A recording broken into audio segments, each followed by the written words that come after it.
과거에는 됐는데 지금은 시대가 바뀌어서 장기 투자가 어렵다라고 말씀을 드리고 싶고, 단기 투자는 자기 판단이 틀렸으면 빨리 매도한다는 게, 그래서 우리가 실수는 할 수가 있어도 완전히 실패가 돼 버리면 안 되죠. 그러니까 보통은 이제 제가 이렇게 보면은 매년 2분기가 주식하기가 제일 좋거든요. 주식하기가.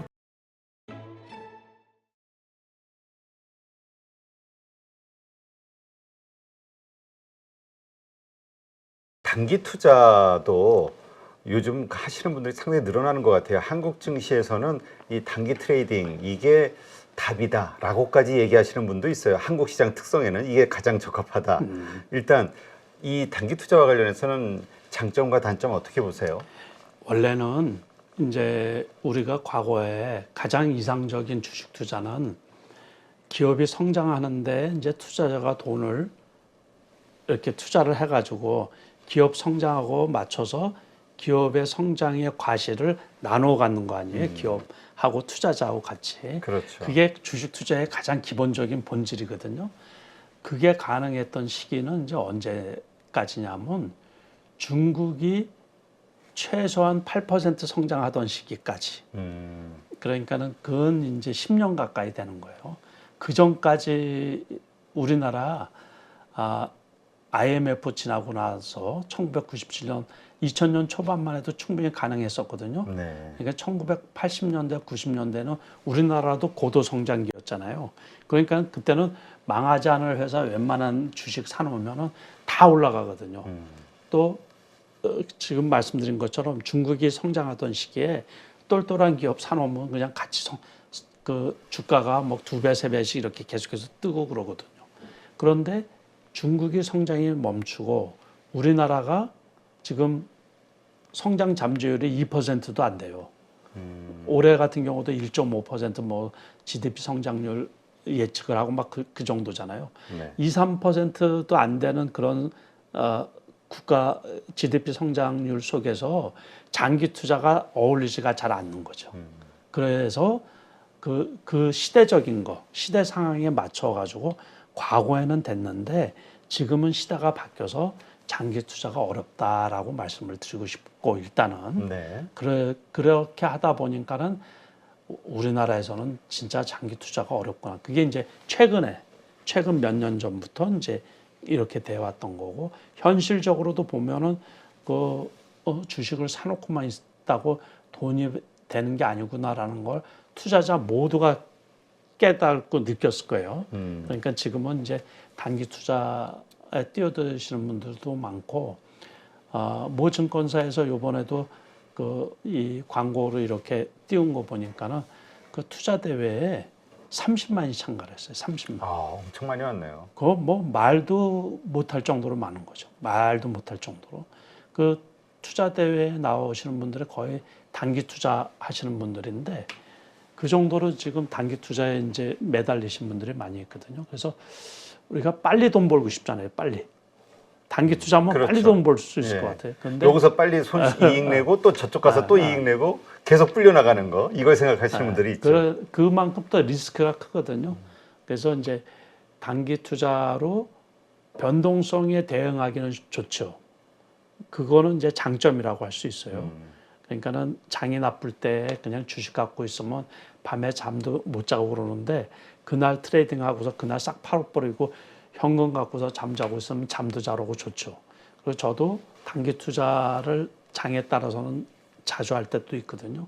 그런데 이제 이 두 가지예요. 시세가 좋을 때 있죠. 지수가 쭉 올라갈 때는 단기 투자할 만한 종목이 잘 안 보일 때가 많이 있어요. 그럴 때는 단기 투자가 맞는 게 아니고, 그럴 때는 대형주 가지고서 주로 해야 되니까는 단기 투자 말고는 중장기 투자가 나은 거죠. 중장기 투자가 많고, 이제 박스권 장이라고 해가지고 지수가 지지부진할 때 있잖아요. 네. 그럴 때 이제 개별주가 득세할 때가 많이 있거든요. 그럴 때 테마주가 득세할 때, 그럴 때 이제 주로 우리가 단기 투자를 할 때가 많이 있죠. 그러니까 단기 투자의 단점은 이제 그 변동성이 크니까는 준비가 안 된 사람은 까먹기, 돈 벌기보다는 리스크가 크다는 얘기예요. 그래서 사실 한국 시장에서 돈 버는 사람은 5%밖에 없다. 이것은 단기 투자에서의 이야기다. 이렇게까지 얘기하시는 분들도 있긴 하더라고요. 대부분은 돈을 잃는다. 그렇죠. 돈을 손해 보는 분이 아마 더 많이 있어요. 그러면 이 어려운 이곳에서 어쨌든 말씀하신 대로 한국 증시에서는 또 그런 어떤 특성이 있으니까 단기 투자로 성공하려면 필요한 일단 마인드와 스킬. 일단 마인드부터 어떤 마인드가 필요한 거죠? 이제 제일 중요한 거는 단기 투자는 준비가 안 됐으면은 할 생각을 하면 안 돼요. 네. 그러니까는 이제 그 실력이 있어야 되죠. 기본 실력이 있어야 되고 지금 마인드 말씀을 하셨는데 단기 투자는 자기 판단이 틀렸으면 빨리 매도한다는 게 그럴 용기가 있는 결단력이 있는 무조건 빨리 매도하는 거예요. 그 순간 판단하고 순간 매도를 결정해야 되거든요. 그래서 저는 단기 투자할 때 매도가 급할 때는 시장가 매도를 해요. 그냥 확. 그래서 거기에서는 홀딩이 별로 없어요. 올라갈 때만 홀딩하는 거예요. 올라갈 때 단기 투자는 그러니까 떨어지면 뭐라고요? 무조건 매도. 그래서 그게 철칙이에요. 그게 떨어지는 주식을 갖고 있으면서 단기 투자한다 그러면 안 돼요. 그러니까 단기 투자는 떨어지는 주식 그러니까 계좌에 마이너스다 그러면 무조건 매도. 그게 이제 철칙이에요. 그리고 그렇군요. 하루를 넘기면 안 돼요. 그러면 그러니까 그날 사서 그날 팔아야 된다. 아니 그건 아니고 마이너스가 하루를 넘기면 안 된다. 손실 보면서. 손실이 하루가 넘어지면 손실이 점점점 커지는 경우가 대부분이에요. 다시 말해서 그건 뭐냐면 매수세 유입이 됐다가 금방 매수가 털고 나온다는 얘기예요. 그러면 그런 단기 투자에서는 어떤 그러니까 종목을 찾을 때 어떻게 찾나요? 좀 다를 것 같아요. 조금 그 주변에 핫했던 거, 그 즈음에 핫했던 거. 요즘에? 네, 요 즈음에 핫했는데 그 이슈가 사그러들지 않았던 거. 그러니까 무슨 말씀인지 아시죠? 그게 일회성인 거는 그냥 그만두고 뉴스나 이슈의 연속성이 담보가 돼야 되거든요. 네. 그런데 그게 그러니까는 이제 우리가 소위 말해서 테마주 관련주 뭐 이런 주식들 많이 있잖아요. 실적 주식도 괜찮고 M&A 관련 주식도 괜찮고 오늘 한국알코올인가 이런 게 급등을 했었는데 그런 경우는 지분 싸움 문제 뭐 이 이슈가 있었었고 얼마 전에 2차 전지 관련해 가지고 재료가 뭐 아주 큰 금액 계약건도 있었었거든요. 네. 그러다가 며칠 쉬다가 이제 오늘 다시 이렇게 급등을 했었는데 그런 그 이슈나 뉴스 이런 게 그 사그러들지 않아야 돼요. 그래서 거기에도 이제 패턴이 여러 가지가 있거든요. 이제 그런 것도 좀 참조를 해야 되고 그것도 항상 물량이 나오는지 체킹을 해야 되고 그래서 이제 준비할 게 상당히 많아요. 단기 투자하는데 종목 선정에서부터 시작을 해가지고 이제 때로는 급등한 거 쫓아가는 경우도 있고 네. 그러니까 뉴스를 빨리 접해야 되죠. 그래서 그 횡보하다가 차트상 일단은 폴대가 괜찮게 너무 높은 거는 이격이 너무 높이 많이 올라간 건 말고 초기에 그래서 이제 저 같은 경우는 상승률 상위 종목 쭉 나열되어 있는 걸 보거든요. 그래서 눈에 띄는 종목이 있으면 벌써 차트 이렇게 연계해서 금방 확인을 하고 괜찮다 싶으면 이제 보초로 일부를 사놓는 거예요. 그러다가 올라가 이제 뉴스 확인하고서 뉴스가 괜찮다 싶으면 조금 추가적으로 매수를 더 하고 혹시 상가 가면 조금 더 사고 뭐 이런 식으로 그래서 그 하는 방법들이 있는데 하루아침에 되는 건 아니죠. 그렇죠. 부단히 좀 공부를 계속해서 해서, 이제 경험과 실력을 쌓아야 된다. 자기 거로 만들어야죠. 근데 이 단기 투자할 때도 이제 매수매도법이 좀 있잖아요. 우리 아까 장기 투자의 매수매도법은 따져봤는데 단기 투자할 때는 언제 팔고 또 언제 사나 이 부분도 한번 좀 설명 좀 해주시죠. 단기 투자할 때는 그러니까는 이제 지나간 뉴스를 활용하는 방법이 제일 안전한 방법이고 네. 그러니까는 지금 말씀드린 것처럼 이슈나 뉴스가 사그러들지 않아야 된다는 얘기죠. 그래야지 되는 거고 이격이 높은 종목은 사면 안 되고 이격. 다시 말해서 바닥권에서 너무 장대 양봉이라든가 그러면 추격 매수를 하지 말라 그런 얘기예요. 그리고 만약에 강한 뉴스, 강한 이슈나 강한 뉴스라고 생각이 들면 이제 상한가를 갔단 말이에요. 네. 그러면 이길 그 다음 날에 이제 전일 거래량의 반 이상 나오면 매도하고 이제 그 원칙도 좀 있거든요.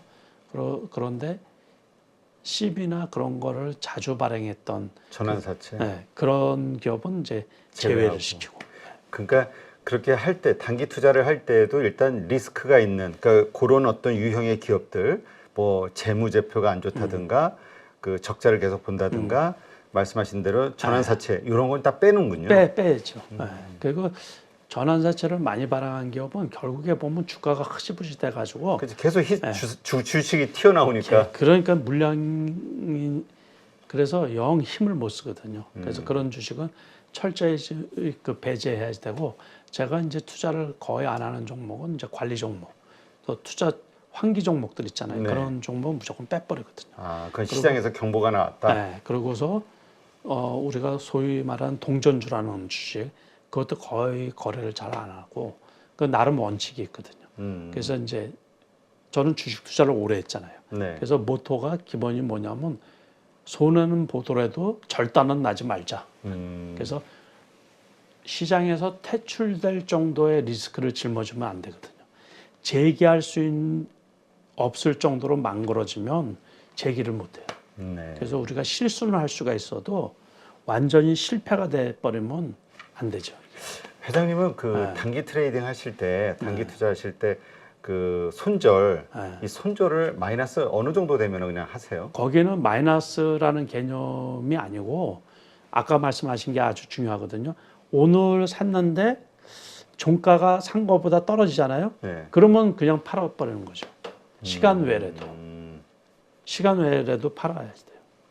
아, 이게 있잖아요. 그러니까 오를 거라고 생각했는데 안 오르면 그냥 다 파는 예, 거군요. 예, 예. 그러니까 단기 투자할 때 처음에 들어갈 때 되게 조심해야 돼요. 처음에.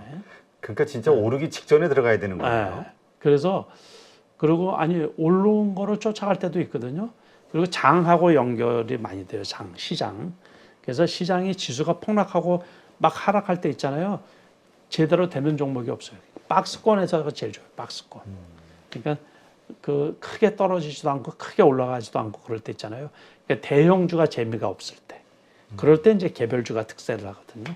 그러면 작은 이슈에도 이제 크게 움직인다든가 이제 그런 경우가 많아가지고 작은 뉴스들이 연속성을 보인다든가 뭐 이제 그럴 때. 그래서 단기 투자라고 매일 한다고 생각을 할 필요도 없어요. 아, 그러니까 뭐 매일 뭔가를 사야 된다 이런 생각하지 말고 정말 그런 게 보일 때만 오를 것 같은 내가 지금 사면 바로 튈 것 같은 그런 주식만 보일 때 사야 된다. 그래서 장이 보통 나쁠 때도 한 달에 이제 몇 번 이렇게 보면 기회가 있거든요. 그럴 때만 이제 매수를 해야 되는 거죠. 어떤 특정한 섹터군이나 특정한 이슈가 쏠려서 시세를 내줄 때가 있어요. 그럴 때만 이제 근데 그런 거를 실질적으로 알기도 쉽진 않죠. 그렇죠. 네. 근데 그 미련을 갖지 마라라는 말도 있는데 네. 이거는 뭐 살려고 했는데 안 봤는데 이게 올랐다든가 팔았는데 오른다든가 이럴 때 미련 갖지 말라는 건가요? 그렇죠. 이제 그러니까는 저거를 저때 샀으면 좋고 그랬는데 그런 거를 그거 어쩔 수 없죠. 뭐 그거 다음을 기약할 수밖에. 근데 또 그게 운이 될 수도 있어요. 운. 그러니까는 예를 들어서 유가가 내일 올라갈 줄 알고서 그게 상하가 갔는데 못 샀는데 유가가 오히려 떨어졌어요. 밤새 지나고 나면. 네. 근데 그 주식을 안 사기에 잘했지. 그 전날은 저걸 못 사서 안달했는데 그 뉴스를 보니까는 이게 안 사기를 잘한 거예요. 그 다음날에 그냥 벌써 떨어져서 시작해가지고 이 스트레스를 이제 많이 받죠. 뭐 그런 경우. 그래서 너무 이 주식 투자를 이제 오래 하다 보면 너무 막 이 소위 말해서 심하게 얘기해가지고 이거 못 사서 안타까워하고 막 그럴 필요가 없다는 얘기죠. 기다리고 잘 다음에 기회가 올 때 자기 거로 만들면 되거든요. 그러니까 이제 그런 면에서 그러니까 그거를 참 갖기가 이 쉽지가 조급한 않죠. 마음을 있기가 어려운 것 같아요. 이게 마지막 기회 같고 놓치면 그러니까, 그걸 이제 오래 했으니까 저는 오래 하고서 보니까는 이것도 인생의 그냥 한 과정처럼 좋을 때도 있고 안 좋을 때도 있고 그걸 안 좋을 인정해야 때는 된다. 안 좋을 때는 좀 피해가도록 하고 좋은 기회는 다음에 또 만들면 되는 거고. 그러니까 보통은 이제 제가 이렇게 보면은 매년 2분기가 주식하기가 제일 좋거든요. 주식하기가. 그러니까 내년에도 2분기가 있을 거 아니에요. 그렇죠. 내후년에도 있을 거고. 그때 많이 벌면 되는 거죠. 그러겠네요. 지금 오히려 이런 걸 다 기록하고 경험을 잊지 않으려고 하고 배운 것을 바탕으로 다음번 기회에서 써먹자. 그렇죠. 그때 더 벌면 되니까. 상황은 다르더라도 그 종목은 다르죠. 종목은 다르더라도 상황은 세상 사는 게 계속 되풀이가 되거든요. 우리나라 그 북한에서 핵실험을 5차례인가 했잖아요. 3번째인가 할 때는 전장 터지는 줄 알았어요. 저 깜짝 놀랐어요. 근데 처음에 북한에서 미사일 쏘고 그러면 뭐 곧바로 전쟁 나는 줄 알았죠. 그런데 핵실험을 해도 이제는 저게 또 왜 저래? 그 정도로 어떻게 보면 무뎌졌다고 할 수도 있는데, 그러니까는 지금은 우크라이나 전쟁이 사람들 별 관심도 없잖아요. 그렇죠. 그런 것처럼. 그런데 계속 어떤 상황이 되풀이되거든요. 그런 것처럼. 그래서 다음에 또 좋은 종목, 좋은 종목, 시대에 맞는 종목 계속해서 생길 수밖에 없거든요. 그러니까 이제 그 새롭고 신선한 종목이 다음에 또 어떤 종목이 나올까. 그래서 이제 기대가 되는 거죠. 지금 시점에서 우리 회장님이 기대가 되는 그 종목이 있으신가요? 종목은 내년이? 모르겠어요. 근데 섹터? 섹터는 이제 같은 섹터에서 다른 종목이 나오지 않을까 그렇게 생각이 드는 거예요. 그럼 로봇주 아니면은 2차 전지주 어느 쪽을? 아니요, 2차 전지는 아닐 것 같고 로봇주 AI 쪽에서 나올 것 같아요. AI. 그러니까는 우리가 로봇 얘기를 한 지가 5년이 넘었어요. 2차 전지 얘기를 한 지가 7, 8년 돼요. 근데 그 작년에 이제 올해 에코프로가 나온 거고 작년부터 이제 작년 올해 금양이 뜬 거고 그 전에는 다른 종목들이 다 얘기를 했었던 거거든요. 그 로봇도 레인보우 로보틱스가 뭐 올해 벼랑간 생긴 종목은 전혀 아니에요. 그렇죠. 오래 있어왔죠. 오래 있었는데 삼성전자에서 지분 투자를 하고 그러면서 이렇게 이제 급등을 뭐 여러 종목들이 있잖아요. 로봇 관련 주식에서 로봇 같은 거는 앞으로도 실생활에 더 많이 쓰일 거고. 그러니까 뭐 이스페타시스나 한미반도체도 수년 된 업종인데 투자자들이 몰랐을 뿐이지. 그 기업은 그냥 자기 일을 열심히 한 건데 투자자들이 몰랐던 거고. 그러니까 내년에도 분명히 지금 있는 주식들 중에서 그런 종목들이 얼마든지 나올 수가 있으니까는 우리가 거기에 기대를 걸어보자 그런 얘기죠. 늘. 그러면 그 보시는 그 로봇주 섹터에서 이제 이렇게 보고 있다가 이 종목이야라고 이제 생각이 되시는 게 있을 거잖아요. 어떤 기준으로 그런 종목을 딱 선택하시나요? 그런 거는 이제 그 올라오는 거 지금도 많이 보거든요. 요번에도 그 처음에 어려워요. 그러니까 시그널이 우리가 기술적 분석 주식을 매수할 때 여러 가지를 검토해서 매수를 하거든요. 그러니까 아까 말씀드린 것처럼 트렌드에 맞나 뭐 이제 이런 거 또 기술적으로 이렇게 바닥을 확인하고서 우상향하는 초기냐 이런 거 그리고 회사 자체가 괜찮냐 그거가 다 맞아야지 되는 거죠. 물량도 그렇고 주식 물량도 그러니까 내가 주식을 이끌고 리딩한다라는 생각보다 그 시대 고기가 요 주식이 맞겠다고 긴가민가하고서 사요. 다 긴가민가하고서 사거든요. 그런데 그게 생각하고 맞으면 이제 기분도 좋고 걷다 더 태우는 거예요. 다시 말해서 더 강하게 우리 보통 추세매매라고 하잖아요. 추세매매. 그렇죠. 지금 세게 이 중에서 가장 세게 올라오는 놈에다가 더 밀어주고 엎어티우고 이런 방식으로 보시는 그러니까 가장 센 거를 찾는 거군요. 그렇죠. 섹터에서. 어차피 여러 개 종목이 다 가면 좋은데 그러지를 못하니까는 이렇게 계속해서 찾는 그 과정이 있는 거죠. 그러고서 어쨌든 손해는 안 보고 수익이 나고 그런 식으로. 네, 알겠습니다. 쉽지는 않아요. 그러니까. 네, 알겠습니다. 안녕하세요. 8.15 모니터 가족 여러분, 임수열입니다. 이번에 하나증권과 8.15 모니터기 함께 특별한 이벤트를 진행하는데요. 8.15 모니터 가족분들이 하나증권 신규 계좌를 개설하시면 특별한 혜택을 받으실 수 있습니다. 첫 번째 혜택은요, 국내 주식을 살 수 있는 3만 원을 드립니다. 두 번째 혜택은 하나증권과 함께하는 8.15 머니쇼 초청 받으실 수 있는 초청권입니다. 8.15 머니쇼는 특별한 강사진들에 의해 진행되는 프리미엄 세미나로 매회 500분을 초대해서 진행할 예정입니다. 그 외에도 소수점 주식 혜택을 드릴 거고요. 하나증권 계좌를 처음 만드는 분이라면 누구나 신청 가능하십니다. 이제 혜택 받는 방법 알려드리죠. 영상 하단부 더보기란에 기재된 링크를 통해 신청하시면 됩니다. 반드시 더보기란 링크를 통해서 계좌를 개설해야 이 혜택을 받을 수 있으니 유의해 주시기 바랍니다. 하나증권과 8.15 모니터기 함께 주식으로 하나 되다. 8.15 모니터 가족 여러분의 많은 참여 부탁드립니다.